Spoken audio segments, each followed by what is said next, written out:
The story I am about to tell you is crazy.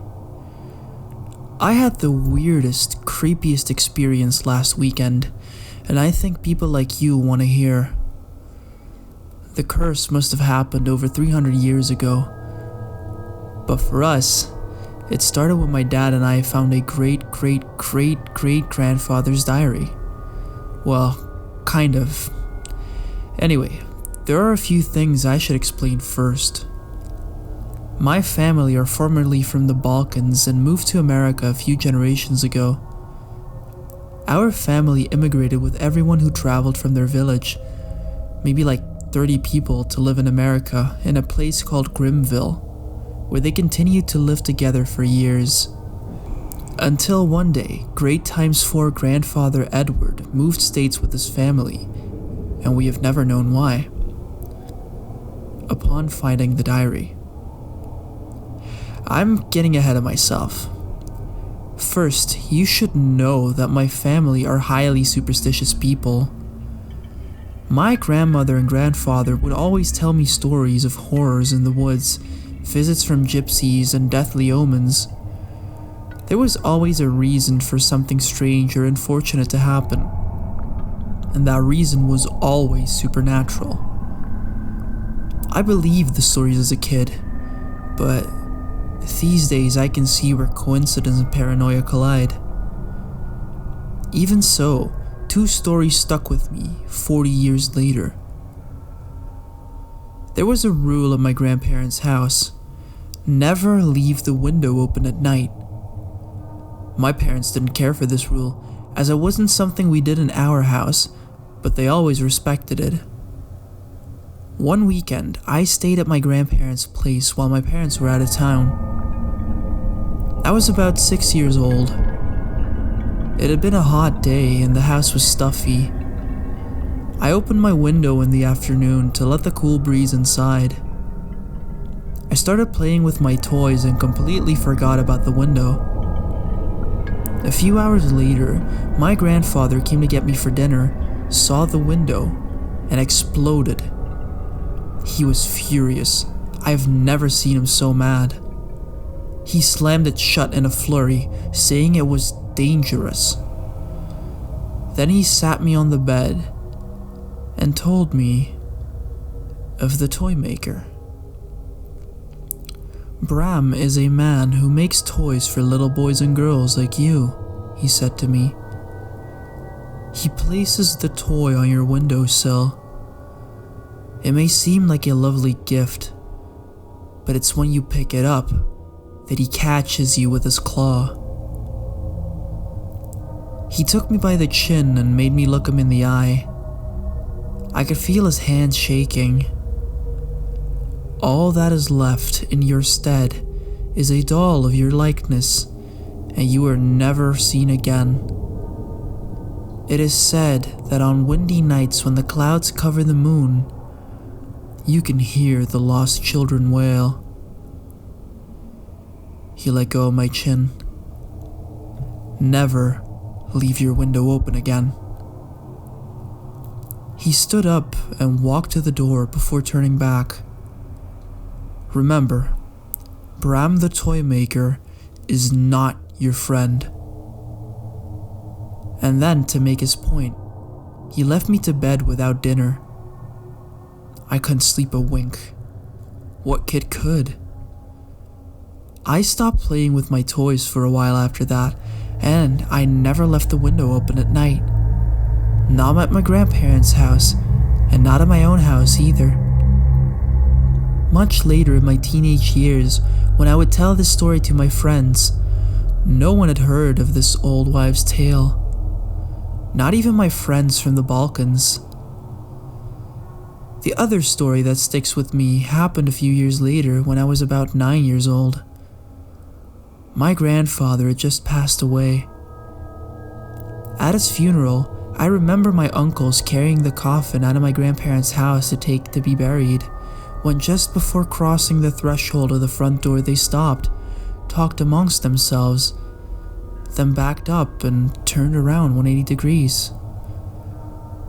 My grandma was standing next to me, and I looked up to her. I remember her face, the usual warmth in every wrinkle. But not today. She was solemnly nodding as the men turned around. Grandma? What are they doing? They're making sure his legs come out of the door first. Why? She looked down at me, surprised I didn't understand. I still remember the unnerving intensity in her eyes. To make sure he doesn't come back, of course. Or he'll take us with him. And she walked away, leaving me there, alone. Again. I couldn't sleep for weeks, worried my grandfather would come to visit me. My parents would read me scary stories to tell in the dark occasionally, and boy, were they regretting that now. Every night, I expected to hear heavy thuds on the stairs to my room, imagining his legs stiff from rigor mortis. To see his face as he rounded the doorway, sunken cheeks, wide eyes a home for flies, blue skin puffy, or worse, rotting away, mouth frozen open in eternal despair. Over time I forgot, and bedtime became less scary. Nowadays, I chalk these superstitions and scary tales up to getting your kids to behave. I'm sure there's some psych study on it. But then, we found that diary. My dad asked me recently to help him clear out my grandparents' place. My grandma died 3 years ago, bless her, and my parents finally decided to turn their place into an Airbnb. So, last week, my dad and I had spent days sorting through their furniture, figuring out what was to sell or keep, listing what repairs would need to be done. You get it. We were almost done in the attic when I noticed the creaky floorboards. It was in a spot that had been completely covered in boxes before. I got up close to see if the floorboard could come loose, and lo and behold, it did. I immediately began thinking about adventure movies and imagined finding treasure, expensive antiques, something worth a fortune. I pulled up the floorboard, but all that was underneath was a small wooden chest, locked. The chest looked old, worn at the edges, cracks along the panels. Exciting, but not quite what I was hoping for. My dad had never seen it before either and didn't remember his parents with it. So, our curiosity tells us to open the box. I go to pick it up and it is ice cold to the touch. The kind of cold that almost feels like it's burning, as it had just come out of a freezer.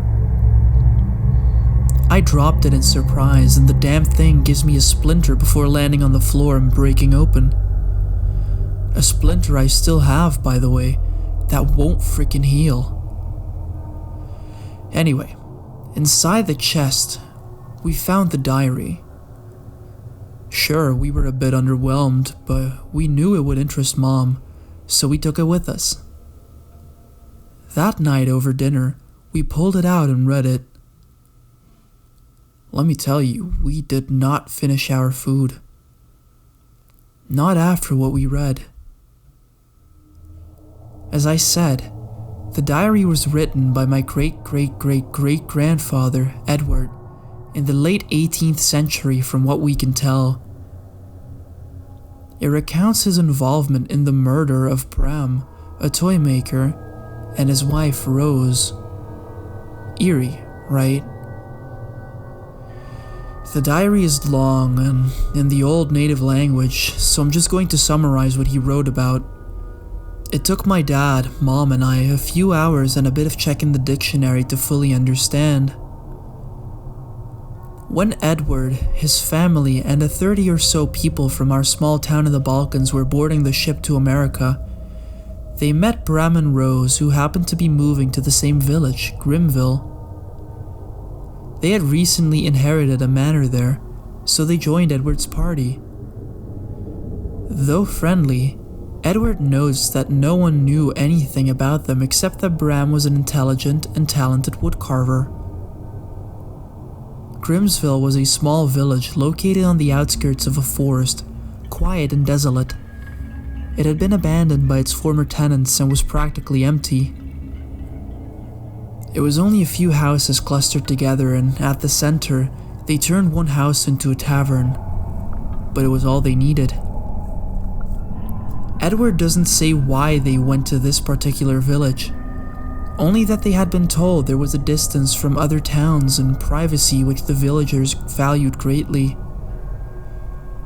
When the party landed, Rose and Bram disappeared to their new home in the woods, immediately taken to the discretion the large, secluded manor provided. Bram took to set up a toy shop in their house while Rose kept to their bedroom. She was pregnant at the time. He talks of how the women of the village found it rude that she didn't spend time with them, and so gossip followed. There was a nasty rumor that Rose was having an affair under Bram's nose, as while he worked downstairs at night, she was sometimes seen staring out the window with a dark figure looming over her shoulder, whispering in her ear. One day, some men were hunting in the woods when they saw Rose in her nightgown, surrounded by candles, symbols drawn in the dirt at her feet, chanting.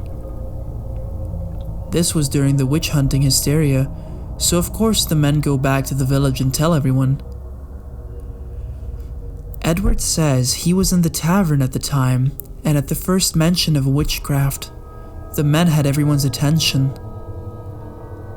The elders cited the dangers of an independent woman's mischievous nature. Fresh rumors went flying. Parents were scared for their children. Within minutes, the village had formed a mob, so fueled by liquid courage and fear, they gathered their wits and weapons and went to Bram's manor. Bram was working when the villagers burst through the door. A toy doll splayed out on the table, waiting for him to attach the limbs and make it whole. The mob knocked his work aside and rounded on Bram. He tried to calm them down as Rose came from upstairs to see what was wrong with her hands on her pregnant belly. They accused her of witchcraft, which, of course, they both denied. But it didn't matter what they said. It was too late for them. The villagers had made up their minds. They dragged the couple outside and threatened to Rose that if she did not admit guilt, they would cut Bram to pieces. Protecting her baby, she refused, and they kept their word. Edward says the hilt of the blade was pushed into his hand, and stepping forward, he welcomed it. He describes how they started with Bram's arms, finding the gap in the bone and the cartilage to stick the knife in and hack. They started at his wrist on one arm. Rose begged them to stop, claiming their innocence, but he says that after a while, they stopped hearing her, as if she wasn't there. They couldn't hear Bram's screams, only the tearing of flesh and the spurting of blood. He wrote, "A hunter does not see the animal once it is caught, only the meal in front of him." During this torture, one of the elders, Edward calls her an old gypsy woman, entered Bram's house to look for something. Eventually, once Bram had lost much of his body, just an empty sack on the ground, they turned to Rose, their hunger for violence not yet satiated. Rose's silence said it all. She knew what was to come, and she did nothing to sway her captors. Edward said the look in her eyes was to see the devil himself. She didn't speak as they tied her to a stake, nor when they poured the oil. But when they lit the fire, her voice could be heard by all. Her body began to writhe against her bonds, her head twisting, neck snapping at inhuman angles. Edward described her voice as tangling with unearthly sounds, demonic voices outside of the range of human vocal cords, screeching, wailing, and crackling with the fire. Words poured out of her like blood, hurtful, dangerous, and evil. Just before her last breath, she swore a curse upon them for their heinous judgment, calling upon Lilith to avenge their deaths. As Rose's charred body crumbled on the stake, the old gypsy woman came out of the house holding some papers. She'd found notes in the bedroom, written by Rose, incantations to drive out a foul demon. The demon had told her its name was Lilith, an evil, demonic night monster, horrible threat to women in childbirth and children. The reason for their escape from their old continent was a ritual gone wrong with Rose. She accidentally summoned a demon during the seance who got attached to her. After that, their house became haunted. That's why they decided to go away. Afterward, the villagers dared not approach either body. The gypsy implored everyone to bury them, saying if they are not given a proper burial, the curse would take root. That in Bram's final moments, he had crawled his way to the manor, and now he had to be removed legs first lest his spirit return. The bodies must be placed in deep graves. Otherwise, the horror would live on. But the people shut themselves inside, barring windows and locking doors. The village was silent, as their consciences had been earlier. Edward in his home cannot face himself. His mind reeled from the bloodlust of the village, the atrocities he had committed. As the night darkened, he could not escape the blood on his hands, and try as he might, they would not get clean. Guilt overtook them. He decided to take on the responsibility of burying the dead. Exiting his home, only the creatures of the night saw him walk to the manor. Foxes, owls, rats. It seemed all had come to bear the witness to his guilt. He dug a grave next to Bram and Rose's manor, as deep as he could go. He picked up what little remained of Rose and, to his horror, felt some of it stick to his hands. Ignoring the nausea building in his stomach, he shook as he placed her. He then turned to find where Bram's body lay. As he walked, he noticed the squelch of mud beneath his boot. The mud was not made from water, but from blood mixing in the dirt. It sucked at his shoes, releasing eerie gurgles with each step. Turning his fracturing mind away, his eyes searched. Half an arm here, a foot there, a hand. But no Bram. Instead, a trail of blood smeared across the ground that led towards the manor. Edward followed the trail and, sure enough, just as the gypsy had said, Bram's mutilated torso was located inside of the manor. I can't imagine how. He would have been in so much pain to use his arms and legs.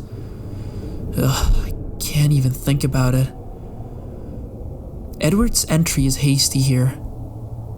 Clearly, he was terrified just writing this down. When Edward entered the manor, the air went still. No one could be heard within. Even in the dark, Edward could see the toys Bram had been working on, laid out waiting to be put together. Dolls, bears, animals with happy faces. but their smiles obscured in the dark. Their eyes were dull and staring at the murderer who had entered their home. Then the manor released a long, groaning creak, a sound of mourning for its owners, which frightened Edward half to death. Bram is dead at this point, that much is certain, from the loss of blood from all of his wounds. Pressure mounted on Edward, his fear increasing with every second he spent in that manor. In a panic, he slid his arms under Bram's armpits and, walking backwards out of the door, pulled Bram out head first. He dropped the body in the grave next to his wife, leaving himself splattered with blood again. Barely able to lift the shovel, he filled the hole nonetheless. Then he left, his guilt easing with each step home, but his night had become one he would carry with him every day. He notes it's much later he realized that the gypsy woman had spoken the truth. There is a gap in the dates after this, about a year. Edward explains for months he had stared out the window looking at the forest. He was waiting for a fiery hand to reach inside. Burning flesh catching light to his cabin, followed by a howling so loud and visceral it would shake the foundations of his house. Or to hear the slow drag of a body on dirt as it pulled itself, somehow, towards his home.